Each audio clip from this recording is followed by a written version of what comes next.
سارا کچھ بعد میں سمجھ آئی ہے. تو لیکن خوبصورت سینری، بہت ہی اچھا ٹاؤن.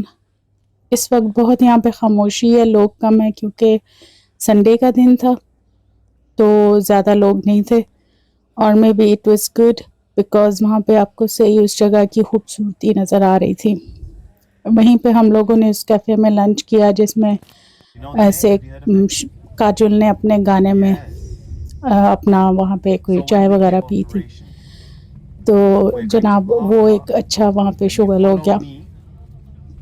اب ہم لوگوں نے یہاں سے ایک جگہ پہ سٹاپ اوور کرنا ہے جو کہ میرے وہم و گمان میں بھی نہیں تھا کہ ہم لوگ وہاں پہ رکیں گے، لیکن it was the most amazing location.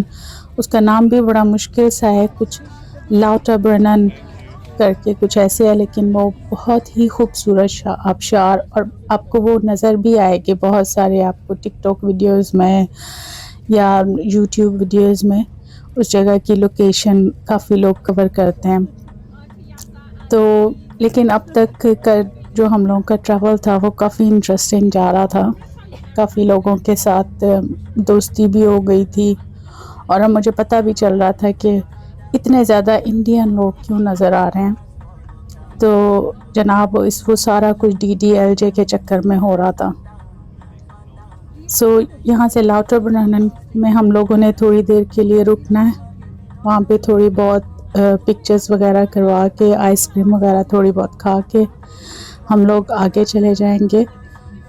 اس شہر کا نام ہے انٹرلیکن، اور اس کا نام انٹرلیکن اس لیے ہے کیونکہ وہ 2 لیکس کے درمیان سٹی ہے، اور اسی وجہ سے آپ کو وہاں پہ اس ویڈیو میں تھرو آؤٹ آپ کو پانی اور لیکس نظر آئیں گی، کیونکہ اس کا جرنی بہت ہی خوبصورت تھا. یہ جگہ اتنی خوبصورت تھی کہ ہم لوگ تو جو 2 گھنٹے یہاں پہ رکے تھے، لیکن آپ اگر 2 مہینے بھی ادھر رکیں تو آپ اس جگہ سے بور نہ ہو. مطلب نیچرل سینری، پہاڑوں کے درمیان آبشاریں گر رہی ہیں، اور وہیں پہ انہوں نے شاپس وغیرہ بھی بنائی ہوئی ہیں، سائٹ سینگ ہو رہا ہے. تو کچھ لوگ تو یہاں پہ گم ہی ہو گئے، وہ تو آگے سے آگے ہی چلتے جا رہے تھے. لیکن کیونکہ ہم لوگوں نے 3 لوکیشنز کور کرنی تھی تو کوچ والوں کو تھا کہ یہاں سے ہم لوگوں کو نکلنا ہے اور ہم لوگوں کو واپسی کا سفر کرنا ہے.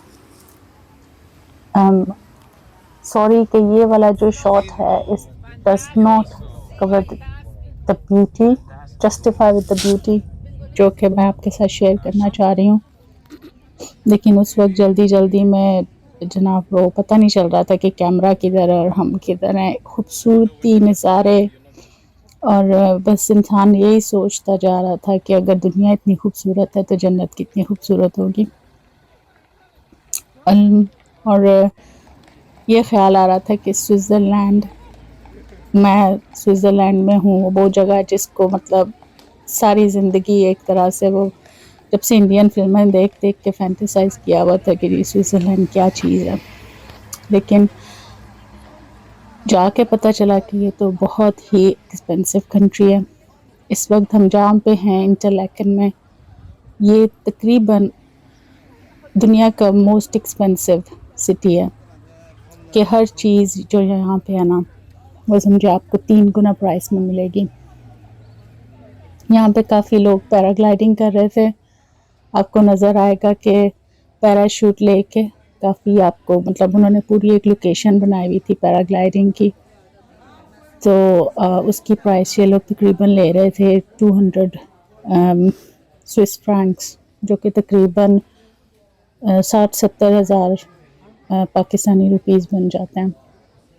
تو اس ٹائم پہ بھوک لگ رہی تھی تو میں نے سوچا کہ چلو کچھ اتنی پوری اسٹریٹ آپ کو انڈین ریسٹورنٹس کی نظر آ رہی ہے، اور میرا خیال ہے اس کی ایک وجہ بھی وہی DDLJ ہی ہے کہ اس کے بعد سے اتنے انڈین یہاں پہ آئے ہوں گے اس ایریا میں کہ جی انہوں نے اپنے ریسٹورنٹس کھول لیے، اور سارے کے سارے حلال. لیکن پرائسز ان کی یہ تھیں کہ اگر آپ نے ایک پالک گوشت کی پلیٹ آرڈر کرنی ہے تو وہ آپ کو تقریباً 30 پاؤنڈ کی پڑے گی. 30 پاؤنڈ کتنے ہو گئے؟ 10,000 پاکستانی روپیز. تو میں نے کہا نہیں جی ہم لوگ گھر جا کے پالک گوشت پکا لیں گے، ادھر ہم بس کچھ ایسے ہی ادھر ادھر گزارا کر لیتے ہیں۔ تو یہاں پہ پھر بیٹھ کے ہم لوگ پیراگلائڈرز کو دیکھتے رہے۔ کچھ لوگوں نے کوشش کی کہ وہ بھی پیراگلائڈنگ کریں ہمارے کوچ میں سے، لیکن ان کو منع کر دیا گیا کیونکہ تھوڑی دیر میں وہاں پہ ایک ہیلی کاپٹر ایمبولینس اتری ہے اور پتہ چلا کہ جی کوئی ایکسیڈنٹ ہو گیا، شاید کچھ پیراگلائڈرز ادھر درختوں میں پھنس گئے تھے ان کو اتارنے کے لیے۔ تو پھر جی سب نے توبہ کر لی کہ نہیں۔ سو واپس آ کے پھر میں نے نوڈلز کھائیں کیونکہ مطلب اب تو پیسے تو 30 پاؤنڈ کی پالک گوشت یا گوبھی آلو کھانے کا تو کوئی فائدہ نہیں تھا، لیکن تھکاوٹ تھی اور ایکسائٹمنٹ، اور آج کا دن جو ہے وہ سب سے بہترین ہونے والا تھا کیونکہ آج ہم لوگ جا رہے تھے ماؤنٹ ٹٹلس کے اوپر۔ سو سب لوگ ہی بہت ایکسائٹیڈ تھے کہ جی آج ہم لوگ پہاڑ کے اوپر چڑھیں گے، اور یہ تو مجھے بعد میں سمجھ آئی دوبارہ سے کہ وہ پہاڑ کے اوپر بھی جو شوٹنگ کاجل نے کی تھی تو لوگ وہاں پہ بھی ساڑیاں لے کے چڑھے ہوئے تھے، تو اس کا ایک الگ ہی مزہ تھا، بٹ وہ میں آپ کے ساتھ شیئر کروں گی اپنی ایک الگ سے ویڈیو میں جو ماؤنٹ ٹٹلس کے لیے بناؤں گی۔ لیکن it was the most beautiful and amazing experience of my life. تو ناشتہ کر کے یہ یہاں پہ وہ کہاں پہ سوس ویجیٹیبل سوپ ٹائپ کا اسٹاف کچھ تھا، لیکن بہت ہی مزے کا تھا۔ تو ناشتہ کر کے ہم لوگ تیاری کر رہے ہیں، کچھ میں نے اس میں جیکٹس وغیرہ بھی رکھ لی تھی کہ اگر پہاڑ کے اوپر سردی ہوئی تو ضرورت پڑ جائے گی، لیکن ویسے نیچے جو تھا موسم امیزنگ تھا، نہ سردی نہ گرمی، بالکل مناسب، لیکن لوکیشن بہت ہی خوبصورت، اور اتنا زیادہ رش اور اتنے زیادہ انڈین اور پاکستانی اور ایشین لوگ تھے۔ تو جی دعا دیں DDLJ والوں کو۔ مجھے تو لگتا ہے کہ یہاں کی جو جہاں پہ ٹورزم جو زیادہ ہو گیا پروبیبلی وہ اس فلم کے ریلیز ہونے کے بعد ہی ہوا تھا۔ ہم لوگوں نے اب یہاں پہ جا کے سب سے پہلے انٹر کرنا ہے، اس کے اندر ایک جس طرح لفٹ سی ہوتی ہے، اس کے اندر تقریباً 20 سے 25 لوگ آرام سے آ جاتے ہیں، اور اس لفٹ کے ذریعے 3 سٹیجز میں آپ اوپر ماؤنٹین تک کا سفر کر سکتے ہیں۔ 3 سٹاپس ہوتے ہیں، سب سے پہلا سٹیج پہ اتنی ہائٹ نہیں ہوتی، پھر اس کے بعد دوسری سٹیج اور تیسری سٹیج پہ بالکل برف اور آپ کلاؤڈز کے اندر ہوتے ہیں۔ تو اس کے بعد جب ہم لوگ اوپر گئے ہیں تو وہاں پہ یہ لوگ یہاں پہ یہ چیئر لفٹس چل رہی تھی، تو یہ بالکل پہاڑ کے اوپر آپ کو وہ سارا سائٹ سین اور مور کنسٹرکشن بھی ہو رہی ہے، لیکن یہاں سے آپ کو صحیح ویو نظر آتا ہے، مطلب ایک طرح سے آپ پورے ایریا کو پہاڑ کو دیکھ سکتے ہیں۔ اور یہاں پہ اور بھی زیادہ انڈین ریسٹورنٹ تھے، وہ اللہ بھلا کرے DDLJ والوں کا، انہوں نے یہاں پہ انڈین فوڈ اور انڈین کلچر کو بہت زیادہ ایک طرح سے پاپولر کر دیا، اور بہت زیادہ لوگ یہاں پہ آئے۔ اور سچی بات یہ ہے کہ میں نے بھی جب ہم واپس گئے ہیں تو میں نے وہ پھر سارے DDLJ کے گانے لگا کے دوبارہ دیکھے، اور پتہ چلا کہ جی یہ لوکیشنز تھیں، تو اس کی زیادہ ہی کوئی پھر سمجھ آئی کہ جی اتنا لوگ کیوں ایکسائٹیڈ تھے۔ اب ہم لوگ واپس جا رہے ہیں۔ اب یہاں کی سینری اور یہاں کے ویوز امیزنگ، صرف اگر خاموش ہو کے صرف اس جگہ کو دیکھتے ہی رہیں تو کتنے گھنٹے گزر جائیں، کتنے دن گزر جائیں اور پتہ بھی نہ چلے۔ صرف ایک چیز کی کمی یہاں پہ محسوس ہو رہی تھی، دل چاہ رہا تھا کہ یہ چیئر لفٹ ادھر ہی رک جائے اور ہاتھ میں ایک چائے کا کپ ہو اور بندہ یہاں پہ بیٹھے ریلیکس کرنے کے لیے۔ سو اب تک ایک چیز جو سب سے اچھی مجھے لگ رہی تھی کہ ہم لوگ کوچ میں ٹریول کر رہے ہیں اور ہم لوگ بہت سی سائٹ سینگ کر رہے ہیں، دیکھ رہے ہیں جگہوں کو۔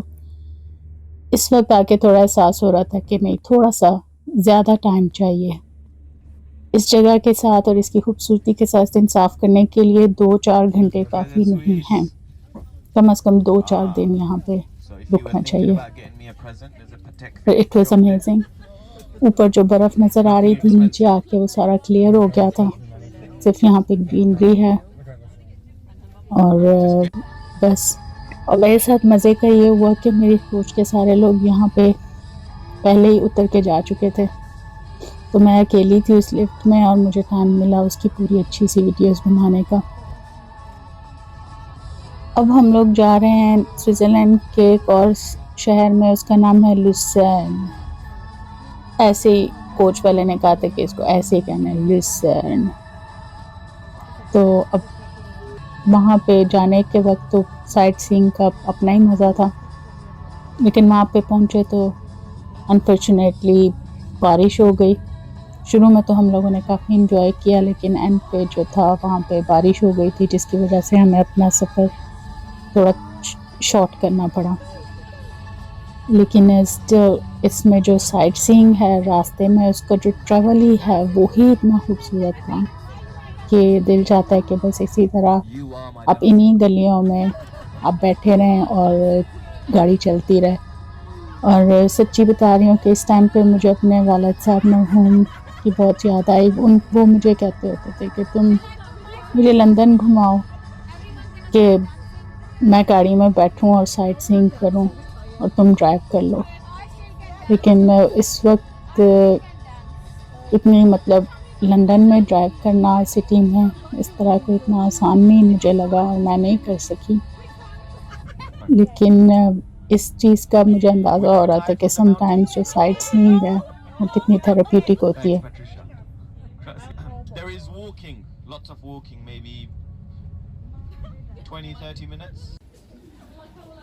اور اب جب میں اپنی ویڈیو اس وقت ریکارڈ کر رہی ہوں، وائس اوور کر رہی ہوں، تو مجھے دوبارہ سے اس جگہ کی خوبصورتی کا اندازہ ہو رہا ہے۔ آپ دیکھیں گے کہ اب جب ہم لوسرن پہنچیں گے تو وہاں پہ بھی لیکس ہی ہیں اور اس میں برجز وغیرہ بھی بنے ہوئے ہیں۔ اس میں جو فیمس وہاں کا برج ہے اس کو ریڈ برج کہتے ہیں، اور اس کے اوپر سے ہم لوگ گزریں گے جو شہر کے 2 حصوں کو کنیکٹ کرتا ہے۔ اور اگین یہاں پہ جس سینری، لوکیشنز، مزے کی بات یہ ہوئی کہ ہم ایشین لیڈیز جو ہیں وہ ہر جگہ پہ بارگینز ڈھونڈ ہی لیتی ہیں، تو یہاں پہ بھی کچھ مارکیٹس کھلی تھی اور لوگوں کو شاپنگ کرنے کے لیے جگہ مل گئی، تو 2 گھنٹے کے لیے ہم لوگ ادھر رکے تھے، 2 یا 3۔ اس میں بھی کچھ لوگوں نے جناب کافی اچھی ساری بارگینز حاصل کر لیں، کچھ کپڑے اچھے مل گئے، اور سب لوگ ایک دوسرے کو جا کے کہہ رہے تھے کہ جی وہاں سے اس شاپ سے ہم کو کوئی اچھی چیز مل گئی ہے، اور پھر سب لوگ وہاں پہ جا رہے تھے۔ اس وقت موسم کافی ابر آلود تھا اور بادل وغیرہ آ رہے تھے، بارش شروع ہونے لگی تھی، تو ہم لوگوں کی کوشش تھی کہ ہم اس بارش شروع ہونے سے پہلے کافی ایریا کو کور کر لیں۔ اس شہر کے بارے میں بھی میں ایک سپریٹ ویڈیو الگ سے بناؤں گی، اس وقت صرف آپ کو آئیڈیا دینے کے لیے کہ ہر شہر کی اپنی خوبصورتی ہے، ہر لوکیشن کا اپنا چارم ہے۔ یہ شہر جو ہے زیادہ جس طرح شہری ٹائپ کا گاؤں کا نہیں ہے، اس سے پہلے جن لوکیشنز پہ ہم تھے وہ ولیجز تھے، اسمال ٹاؤنز تھے۔ یہاں پہ اس شہر میں آپ کو بڑی بلڈنگز نظر آئیں گی، آرکیٹیکٹ جو ہے وہ زیادہ ماڈرن ہے، یہاں پہ زیادہ ہوٹلز وغیرہ ہیں، ایکسپینسو شاپس ہیں۔ ہماری بارش شروع ہو گئی تھی اس وقت، تو ہم زیادہ گھوم